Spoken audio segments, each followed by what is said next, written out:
A coach and guru of behavioural change, today's guest Robert Broeder is the author of OBM An Introduction and the Managing Director at OBM Dynamics. Today he joined us for a deep dive and thought-provoking episode, explaining everything from observation to management to the keys of behavioural change, touching on the foundational industry theories like classical conditioning and emotional bank accounts. Robert explains why it is vital to zoom into the specific value streams of individuals to get to the root of all behaviours. Listen in to discover how to spot behavioural issues and develop the skill through a commitment to observational and constant questioning. And join me as I dig deep in trying to extract the actionable secrets from Robert, being met with the unexpected instead. The key for Robert, you see, is to leave people with questions, not answers. Welcome to this episode of Implementing Best Practice in Business. We're here to help you and your organisation understand and implement global best practice to help you face the business challenges of today. Join me, Richard Pharro, CEO of APMG International, in talking to leaders and practitioners who have applied these frameworks and practices to boost their productivity. They're here, willing to share their knowledge and experience to help you learn from them so you can do the same to make you more competitive in today's market. My guest today is Robert Broeder. Robert spent many years as a coach and a trainer, teaching people about service management and helping them apply it. Most people recognise that human behaviour is an important element in getting the maximum benefit from any framework, best practice or management philosophy. But very few people do something about it, but Robert did. He studied the subject in depth, and then he wrote a book, Organisational Behaviour Management. He developed a training program and started a community of like-minded people. Robert's adamant that organisations can correctly define the behaviour they want to see and encourage their staff to change. Welcome, Robert. Thanks for having me. It's good to see you.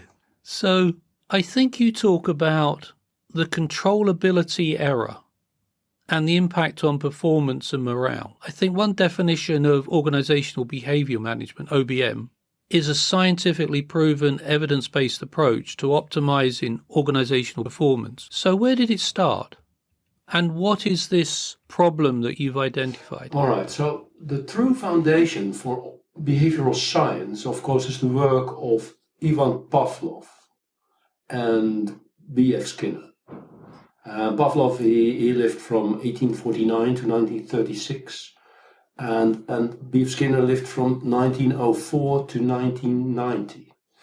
So that means that the scientific foundation, if you compare it to the modern way of practices, are quite old already. And the first OBM study actually applied those behavioral sciences was published by Ted Allen and Jack Michael, and it dates back to 1959. And they did a research where they said the psychiatric nurse as a behavioral engineer. So they tried to improve performance of psychiatric nurse. And a lot of scientific research is also done at Harvard University. We have a huge list of people that contributed to the science, but also Aubrey Daniels. And Aubrey Daniels, I consider to be one of the founding fathers for OBM. So is it now global? Because I would have thought everyone is different. I would imagine cultures are different, people coming from different backgrounds are different. So how can you apply a standard protocol to change behaviour without losing the value of the individual and indeed creativity? Is it really possible? I think the word individual and uniqueness, those are keywords. Each individual has a unique life in which that person gained a unique set of experiences and which helped them to become the person they are right now. So people have a very specific set of preferences and dislikes. For instance, your preferences for music could be very well different from mine. Same would be with your favorite dish or your favorite country for holidays, for instance. So each individual is unique in that respect. That being said, on the other hand, the mechanisms that are at work, that shapes your repertoire of behaviors, that is a universal mechanism. And what the protocol for OBM basically does, it's providing a person-specific approach that applies universal behavioral principles. And one example of such a working principle would be if a behavior consistently would produce unwanted or undesired effects or results for a performer, then it will be highly probable that this behavior will stop. Because people want to have interaction with their environment to get what they want. And if that doesn't work, then they try to modify their behavior in such a way that they will get what they want. So what we need to do is we need to figure out at an individual level what a person considers to be rewarding or motivating, or on the other hand, undesirable or aversive. And once we have this knowledge, we can apply this knowledge to modify their behaviors. Behavior is such a broad word. What would you, in your example there, what would you define as an unwanted behavior that is commonplace, say, in the workplace, in an office? Yeah, there's a good question, because indeed behavior is a very, very wide topic. And what we usually see organizations do is that they try to define behavior in very generic terms. And what we would like to do is we zoom in on a very specific process or a specific value stream. And then try to see, okay, what kind of actions are taking place, which should be basically agreed within the process or within the value stream. And if people deviate from that, then it could either be unsafe, illegal, dangerous, immoral. So, and then you could see as a leader, say, okay, I observe these actions, and would we like to see more of these kind of actions, or would we like to see less of these kind of actions? So whether it's desirable or undesirable, wanted or unwanted, is very organization specific and very context specific. So there is not just a list of good behaviors and a list of bad behaviors. But what would be, so is a bad behavior not replying to a colleague in good time? Is that a bad behavior? Or is a bad behavior that, I always have the window open and my colleague next to me likes to have the window closed? Yeah, those are two nice examples. In organizational behavior management, we try to teach people that they should define behaviors in terms of actions they want to see more of. So any behavioral description that starts with not or do not, or something that it's negatively formulated. So that would be not a behavior that we're looking for. And if we are very strict, it might not even be a behavioral description. So it's in terms of actions. And the behavior in the second example that you gave about the window, then it would be opening the window versus closing the window. Those are observable actions. And the window being open or closed is not a behavior. That is a static condition. So we're looking for human actions. And the idea is that human actions in organizational context are either aimed at reaching or getting closer to organizational vision, mission, goals, and objectives, or they are aimed at creating value for the customer. And those kind of actions, those are the actions that you look for and want to see more of. Right. Interesting. So we talk about OBM in an organization, but can it be applied in a temporary organization? So I've spent my life in project management. So can you apply the principles of OBM to a project team, or do you need a longer period of time? Do you need a longer environment? Is it possible to benefit from the principles quickly and with a small group of people? I think that the principles of OBM are universally applicable and effective immediately, regardless of the type or structure or even culture of a team or an organization or a group. As soon as two or more individuals start interacting in observable behavior, these principles will apply immediately. Right now, during this conversation we exchange all kinds of so-called social reinforcers, which keep the conversation going. If I were to change my behavior and I would start behaving in a rude and disrespectful way, chances are that this conversation would quickly come to an end. Or escalate. Right, or escalate, right. So then you might reply also being rude and disrespectful, and well, probably that won't suit both our needs, so we're not doing that, right? And on the other hand, I also believe that the benefits for teams come in the form of an increase in trust and mutual respect. And that requires a safe environment. So terms like psychological safety apply here. And some people need to work with others for some time before they really trust others and respect others, so trust and respect are built. And other people, they start trusting others immediately. So it could even be different from person to person. That's interesting, because I've always, at a personal level, I've always taken a position that I will trust someone until they demonstrate that I cannot trust them.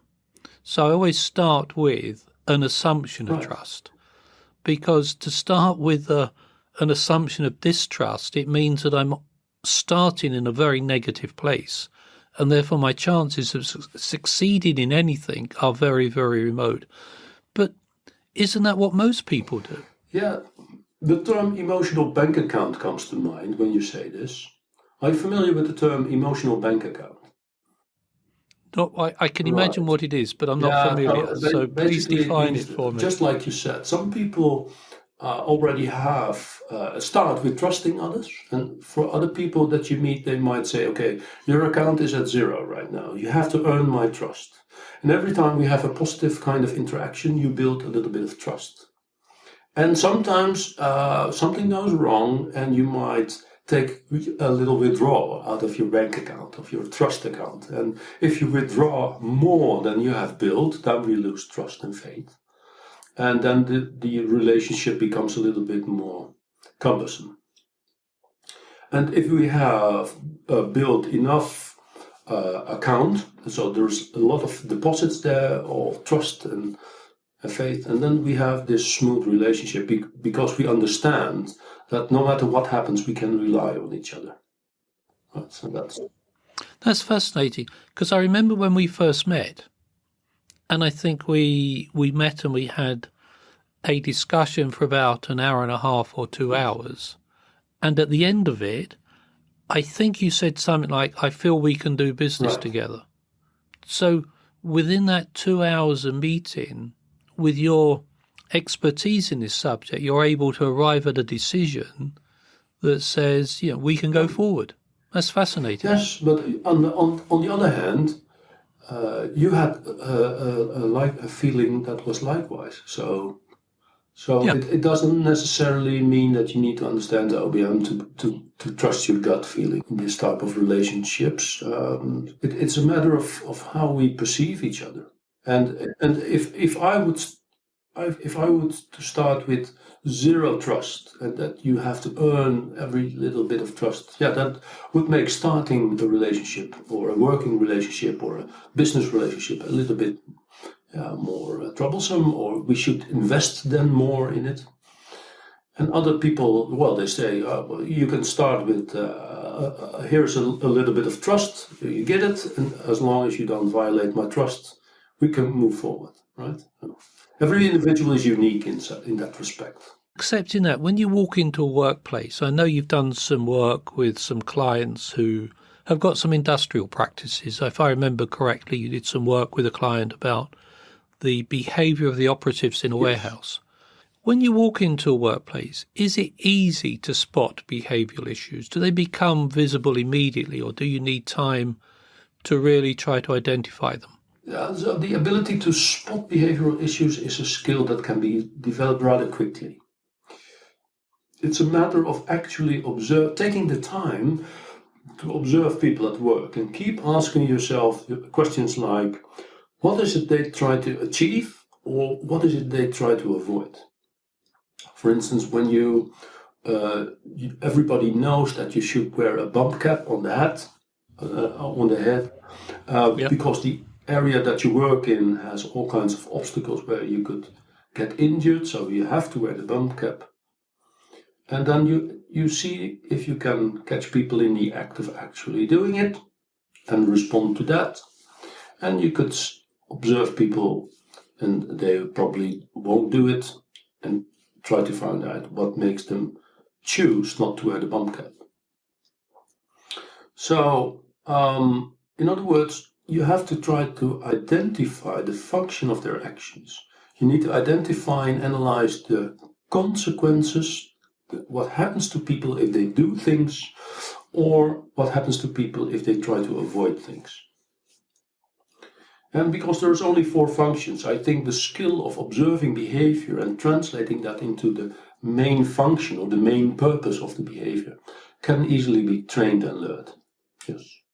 It's interesting because I can remember my background is in construction. Oh, okay. And I can remember when health and safety on a construction site was not taken seriously. All right. But then over a period of time, there's been a fabulous change in behaviour on construction sites where everybody automatically now thinks safety first. Everybody wears the hard hat, they wear the big jackets and what have you. So for me, the way you describe it, that's a very observable change of behaviours, and everybody reinforces the correct behaviour on everybody else. Which is key. So we call that social reinforcement. If you remember those days when we used to be able to get on aeroplanes and travel and get on trains. So if you were sitting next to a person on the train or a plane and you were talking, they asked you what you did and they said, well, what is the one piece of advice? What's the nugget that you can give me? So when I go back to my workplace tomorrow, I can make a difference. What would you say to them? All right. So instead of an advice, I would rather leave this person with 2 questions to get them thinking. You remember the talk that you had with Stacey Barr about goals that cannot be measured? Yeah, yes, I love that podcast. And I think many organizations actually struggle with this. So, and in that same line of thinking, I would like to ask this business manager 2 questions. Because performance or performance improvement somehow must be linked to organization vision, mission, goals, and objectives. So, in other words, each performance or each performance improvement should demonstrably contribute to that organization vision, goal, objective. And that implies that each manager who is basically in control of other people, who directs and leads other people, should know what these vision, mission, goals, and objectives are and understand what they mean for their team or that department that they are in charge of. So my first question would be something like, are you 100% sure that all the people you lead, specifically those in a managerial position, exactly know what it is that you want from them? To paint the picture a bit, you are the CEO and you invite your managers into your office. And you give them a blank sheet of paper and a pen. And then you ask them to take 3 minutes and write down what it is that you want from them, including the 2 most important performance indicators that you as a managing director should use to manage the performance. What is it that they will write down?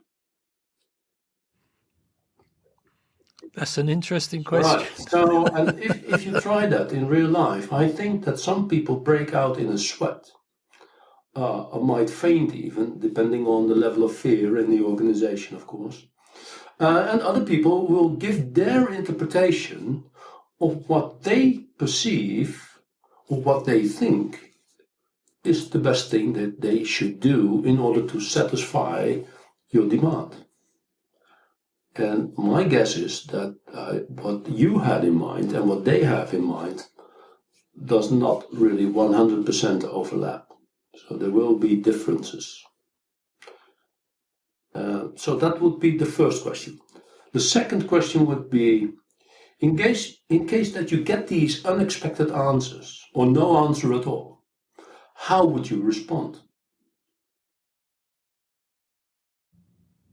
And I suppose that if you are true to yourself, there has to be a lack of thought or advice, coaching, mentoring, whatever you want to say, on your behalf, that the people who work with you are not clear about your expectations. It can't be their responsibility to second guess what you want to do. Yeah, there you go. So I think that the response that the manager in charge would give helps me to understand how you lead.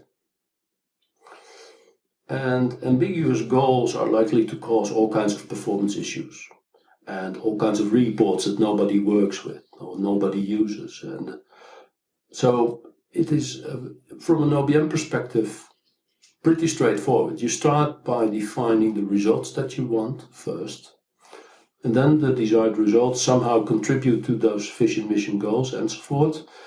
Otherwise, you wouldn't have any need for them. And then it's the leader's job to ensure that everybody that you lead understands what the organization tries to achieve, and then make sure that everybody can contribute to it. And that you could call supportive leadership or give it a name.